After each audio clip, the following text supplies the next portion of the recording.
ultimately, as you think about this feedback loop, at some point in time, the vehicle you buy will be at its worst the day you buy it. And in time, as the AI gets better and we continue to flash the vehicle, your car will just get better over the life. So we're all used to, you know, the vehicle depreciating over time. In reality, cars of the future that are software defined are going to get better over time. At the end of the day, whoever first scales autonomy is probably going to grab the most market share and be one of the winners of the future.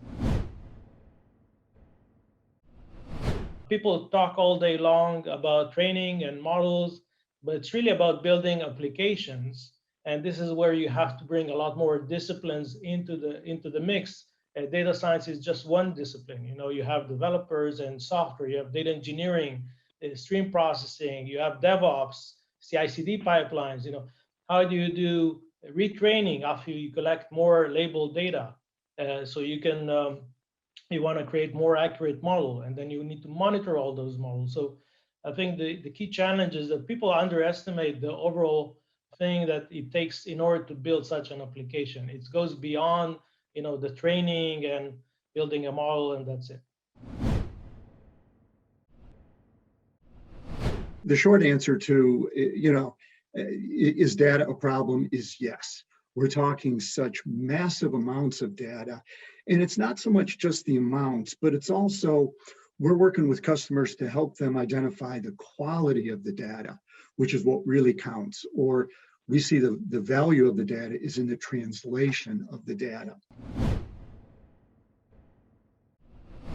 On the data collection side, traditionally, we've seen improvements with things like active learning to be able to help minimize the amount of data that would need to be able to go through the curation step, and that will help minimize the data set. But then to the question that was asked, there's another approach that we're beginning to see taken quite frequently, and we call it SIM first for perception.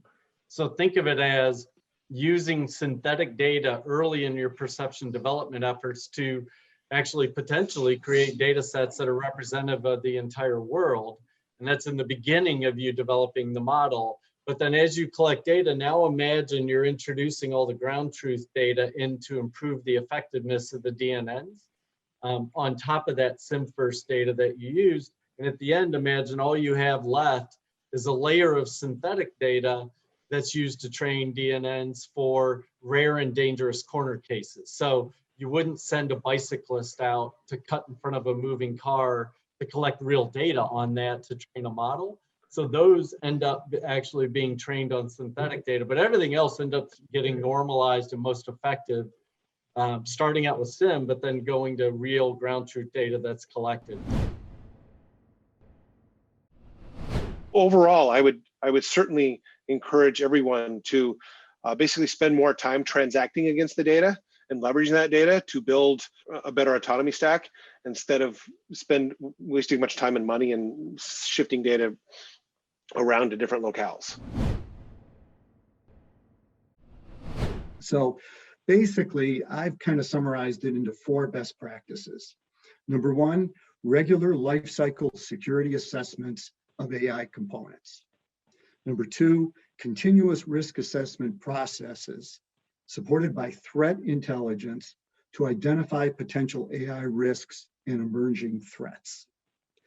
Number 3, security by design, an approach for the development and deployment of AI functionalities where cybersecurity becomes the central element of digital design from the beginning. And then number 4, a response plan, increasing levels of preparedness and reinforcing incident response capabilities to handle emerging cybersecurity issues. So in summary, I think it calls for security built in from the start, and then ongoing continuous assessment.